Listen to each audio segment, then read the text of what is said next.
شیخ محمد حسن رباطي د زړه ټول حال ویلی. شیخ محمد حسن رباطي وایي ملا یعقوب او نور چارواکي نسي کولی چې ما زنداني کړي.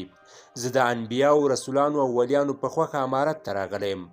دا چې شیخ رباطي نور څه ویلي او څنګه رسولانو انبیاو او ولیانو وټاکئ بشپړ حال په همدغه ویډیو کې وګورئ او زموږ مشال پریس یوټیوب چینل سبسکرایب کړئ. شیخ محمد حسن رباطي وایي چې د پاکستان او د پاکستان د پوځ په ملاتړ مې ځکه وینا او بیانونه کول چې موږ ته یې ځای راکړی و او موږ ته یې د اوسېدلو او کار کولو اجازه راکړې وه، کنه دا هر څه منع کول او ما هر وخت د امارت ملاتړ کړی. دا په داسې حال کې ده چې خالد زدران په خپله ایکس یا پخوانۍ ټویټر پاڼه لیکلي د شیخ رباطي په نامه یو کس چې د څه مودې راهیسې په رسنیو کې راڅرګندېږي امیر المؤمنین حفظه الله ته ځان نږدې معرفي کوي، غواړي په دې ډول د خپلو خبرو وزن ډیر کړي.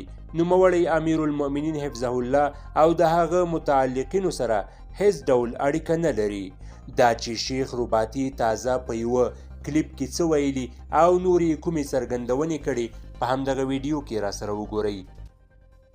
نو جناب دغه جمهوریت چې رالی دا پیسې د اداره اول کال د امریکایانو په ما پسې څه تفتیش کوي ځکه زه ملا وم دا وخت کې ښه مقرر وم.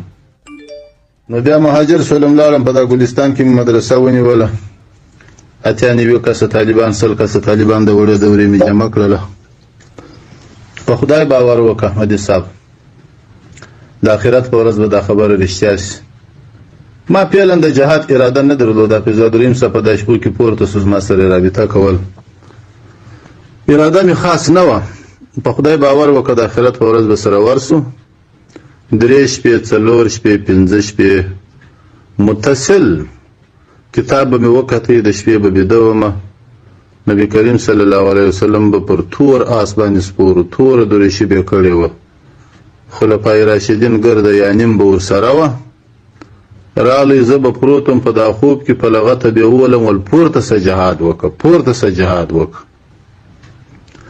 یعنی خوب مې نس کولی په شپو شپو د وامه سره ولاړ سولم د حافظ دریم صاحب سره مو رابطه وسوله. هله هله هله خپل وس و طاقت مو کاوی لوږې تندې جنګونه پریشانۍ.